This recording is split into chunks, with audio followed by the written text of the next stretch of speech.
Ha conseguido ser el partido más incómodo y más determinante del Congreso para el gobierno de coalición. Ha conseguido victorias impensables, una amnistía, siempre aparentando no ser un socio, sino casi un enemigo.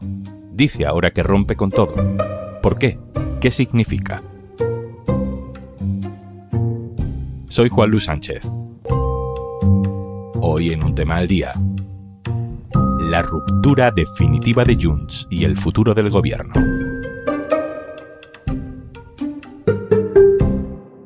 Una cosa antes de empezar. El 31 de octubre termina el plazo para solicitar la ayuda de Kit Digital de las convocatorias aún abiertas.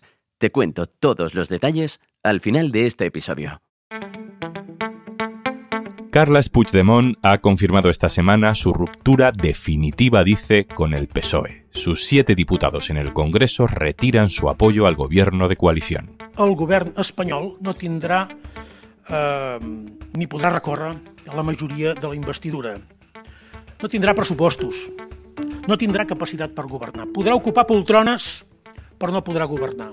Para darle solemnidad a esta decisión tan drástica, la medida ha sido sometida a las bases para que la ratifiquen en una consulta. Todo muy contundente. Pero claro, todo esto ya nos suena. Nos suena incluso desde antes de que se formara el gobierno, cuando el PSOE iba amarrando votos para la investidura de Pedro Sánchez y los 7 escaños de Junts se hacían imprescindibles. No farem president a Pedro Sánchez a cambio de nada. Parecía que decían que no, pero acabaron votando que sí. Fue entonces a cambio de una polémica ley de amnistía, ese gran logro de Junts, que no hizo desaparecer el tono permanente de advertencia o de estar siempre al borde de la ruptura. Entrem en una etapa inèdita. No és el partit guanyador d'unes eleccions.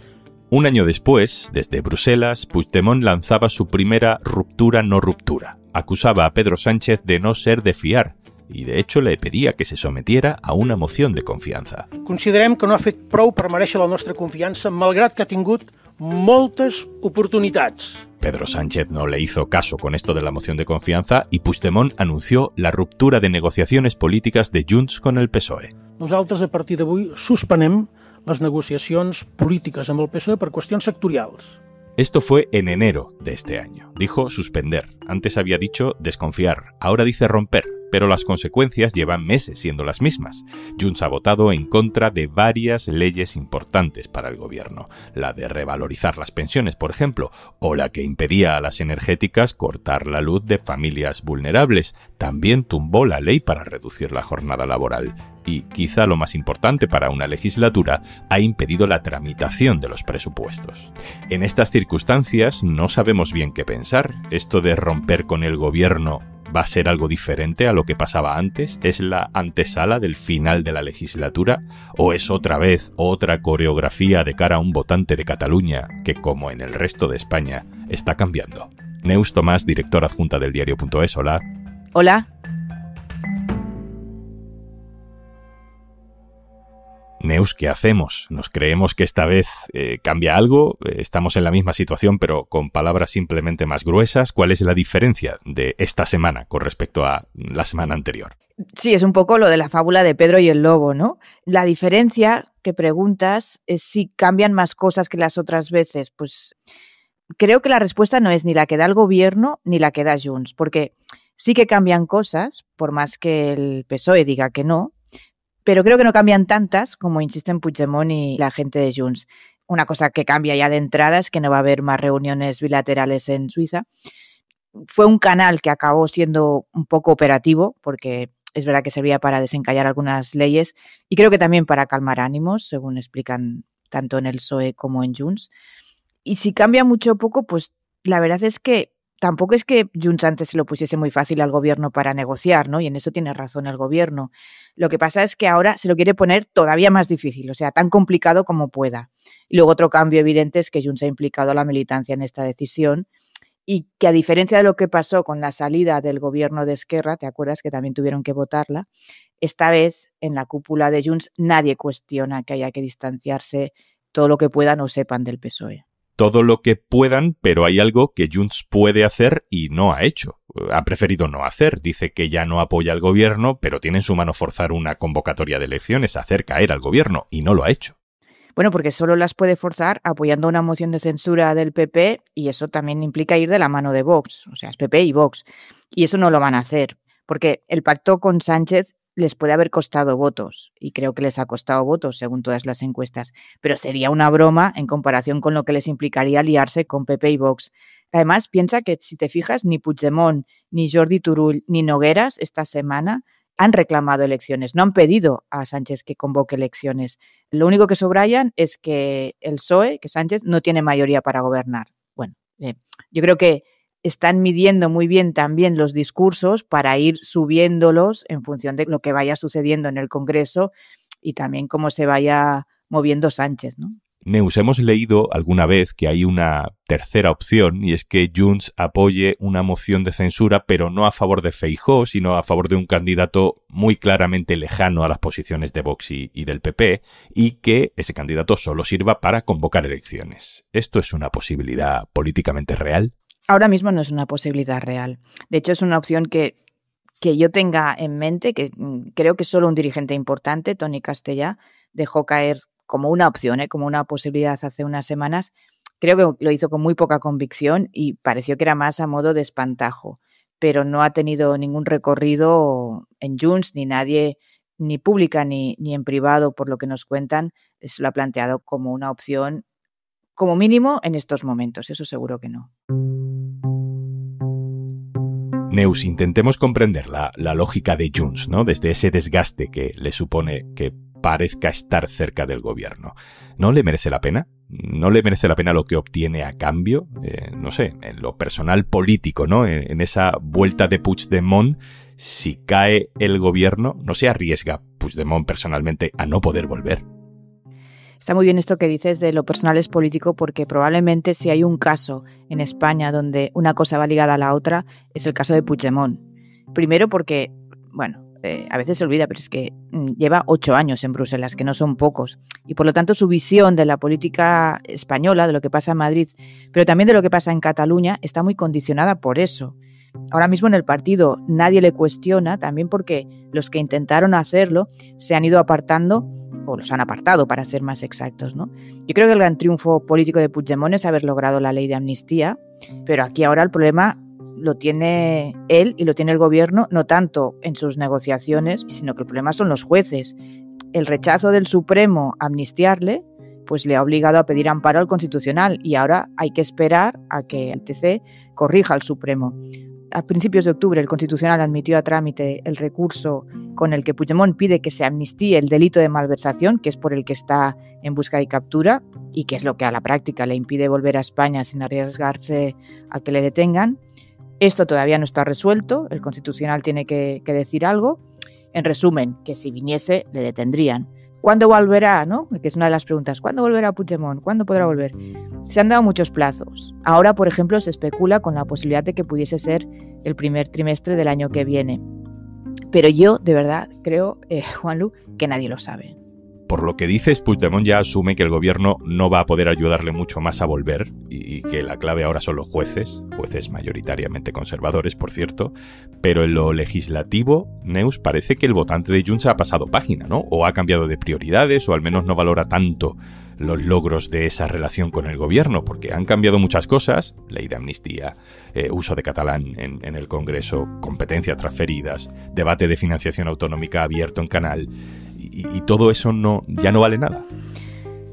Bueno, yo creo que, claro, es difícil saber qué valora el electorado hasta que no vota, ¿no? Lo que sí creo es que lo consideran insuficiente. O sea, piensa que Junts venía de decirle a Esquerra que no conseguía nada o muy poco en sus negociaciones con el gobierno y, para ser más exactos, con el PSOE, ¿no? Y ahora lo que están reconociendo ellos es que Junts tampoco ha conseguido mucho, porque si no, en teoría no deberían romper, ¿no? Con lo cual, ellos tienen muchos problemas, pero es verdad que al electorado de Junts no le entusiasmó el apoyo al PSOE, ¿no?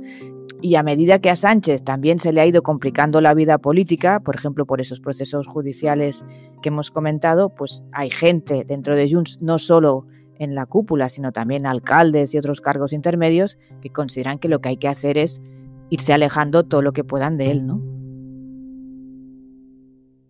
Bueno, aquí llegamos a un factor que se destaca mucho en titulares, en análisis, en opiniones, para explicar esa sobreactuación constante de Junts, ¿no? Eso de tensar la cuerda, aunque no pueda romperla del todo. Es el factor Aliança Catalana. Expliquemos brevemente, Neus, qué es Aliança Catalana, por qué de pronto parece que distorsiona la identidad del rumbo político de Junts y, por tanto, por consecuencia, también la estabilidad del gobierno de Pedro Sánchez. Si tuviese que resumirlo, diría que Aliança es un partido de extrema derecha, aunque ellos se enfadan mucho cuando se lo dices, que nace y crece a partir de la figura de la alcaldesa de Ripoll, de Sílvia Orriols. Crece y crece mucho, muchísimo, hasta el punto que si la situación no se revierte, mirando la tendencia de las encuestas, todas, pues puede convertirse en la segunda fuerza en el Parlamento. Piensa que ahora solo tiene 2 diputados. Ellos estrenaron, pues eso, hace poco más de un año, en septiembre del año pasado, en el Parlamento. Lo hicieron con una pregunta sobre un violador reincidente. La siguiente pregunta que hicieron fue sobre el tratamiento que los medios públicos daban a Aliança, a su partido. Y la tercera fue preguntar sobre el gasto que suponían unos menores inmigrantes alojados por emergencia en un centro que dependía de la Generalitat. Por tanto, ese es el catecismo ideológico de Aliança Catalana. Hace unos días hicimos un reportaje aquí en El Diario que yo, la verdad, recomiendo leer mucho porque tiene muchos datos y mucha información, y que lo que demostraba es que Aliança es más racista que independentista, pese a que gran parte de su electorado procede de entrada de votantes independentistas que se fueron a la abstención, los cabreados porque la independencia no salió, y también muchos otros de Junts, según vemos en todas las encuestas, por el trasvase de votos. Lo que está empezando a pasar, según algunos sondeos, es que también coge votos de Esquerra, es decir, ya no solo coge de Junts, sino también de otras formaciones independentistas. Yo lo que diría es que, para que la gente se haga una idea de por dónde se mueve Orriols y Aliança, por cada 5 iniciativas que ha presentado en el Parlamento por inmigración o por inseguridad, porque están todo el día con esto, han presentado una vinculada a la independencia. Ese auge de Aliança Catalana, una ultraderecha de identidad independentista, está cambiando el eje político del debate en Cataluña, donde lo que te define ya no es si eres nacionalista español o nacionalista independentista, sino que vuelve a ser importante si eres la derecha o la izquierda. Bueno, en Cataluña siempre el eje derecha-izquierda, nacionalismo, no nacionalismo, y después independentismo, no independentismo, siempre ha funcionado. También es cierto que en función de los momentos, pues se ha agudizado más un eje que el otro, ¿no? Por ejemplo, en los momentos álgidos del procés parecía que no había independentismo de derechas, porque incluso dentro de Junts había gente que hablaba de que era un partido asambleario, que era algo un poco extraño teniendo en cuenta muchos de los cuadros de este partido, ¿no? Yo creo que no es incompatible ser de derechas e independentista, porque de entrada Puigdemont era independentista cuando nadie lo era, él y otra gente del partido. También es cierto que los hay que no. En Convergencia hay mucha gente de derechas o de centro derecha seguramente, pero otros no, otros responderían a un perfil más de centro, e incluso yo creo que alguno se podría autoubicar en la socialdemocracia, signifique lo que signifique eso, ¿no? Ahora, a tu pregunta, yo creo que es evidente que no son inmunes al proceso de derechización general en Europa, también en Cataluña, porque algunas de las medidas del PSC en materia de seguridad o de inmigración, pues probablemente las podría firmar un partido que no se situase en la izquierda. Y luego pasa otra cosa, que cuanto más intenta virar Sánchez hacia la izquierda para rescatar ahí votos de Podemos y Sumar, pues más les sitúa a ellos, a Junts, en la derecha. Si Junts tiene que demostrarle a su electorado que puede ser claramente de derechas, si, como hemos visto, ya pide incluso a Pedro Sánchez restricciones en inmigración, y ya no tanto en cuestiones territoriales, porque el votante se le va a la extrema derecha. Claro, todo esto básicamente hace imposible que PSOE y Sumar puedan aprobar leyes sociales de vivienda, sobre Palestina, sobre inmigración. Claro, pero por los ejemplos que citas es la prueba de que eso ya estaba pasando, ¿no? Quiero decir que una de las grandes falacias, si me permites, de esta legislatura fue bautizar a la mayoría que daba apoyo al gobierno en el Congreso como una mayoría progresista, porque ni lo es ni lo ha sido nunca. Y eso implica a Junts, pero también la visión que pueda tener, por ejemplo, el PNV en relación a proyectos que afectan a las grandes energéticas o la política fiscal, que eso también se ha visto en estos primeros cursos de la legislatura. Yo creo que en las propuestas de los partidos y también en las del gobierno lo que vamos a ver van a ser muchas leyes o muchos proyectos de ley que en realidad estarán más pensados ya en clave electoral que con posibilidades de ser aprobadas. Que eso también estaba pasando, porque la reforma del horario laboral, por ejemplo, Junts desde el principio dijo que no la votaría y no la votó y decayó. La última, Neus, corta pero difícil. Si esta es la dinámica, ¿de quién crees que depende más que vayamos a elecciones anticipadas y que la legislatura no termine? ¿Del PSOE o de Junts? Esto es hasta que Puigdemont quiera o hasta que Pedro Sánchez quiera. Ahora mismo, si tuviese que apostar, sería hasta que Sánchez quiera, pero no tengo la bola de cristal. También creo que Sánchez tenía razón cuando le decía a Rajoy que gobernar no consiste en vivir en la Moncloa y que su responsabilidad, que era la expresión que utilizó en su momento, era sacar adelante los presupuestos y si no adelantar elecciones. Yo creo que el triste consuelo, porque creo que es triste, es que el gobierno sabe que Junts no se va a sumar a una moción para desbancarle. Pero también pienso que el diagnóstico o uno de los diagnósticos más acertados, que acostumbra a ser así, lo ha hecho el PNV, que siempre tiene estas gafas de mirar lejos, ¿no? En función de lo que le conviene, todo se ha dicho, cuando dice que la legislatura ha entrado en una fase de agonía. Yo creo que durará lo que Sánchez quiera, no solo porque el botón electoral lo tiene él, como todos los presidentes, sino porque ha demostrado que sabe jugar con los tiempos como pocos o ningún otro político, ¿no? Por lo tanto, yo creo que dependerá más del colmillo y las encuestas de Sánchez que lo que pueda hacer Junts, la verdad. Neus Tomás, compañera, muchas gracias. A vosotros. Y antes de marcharnos...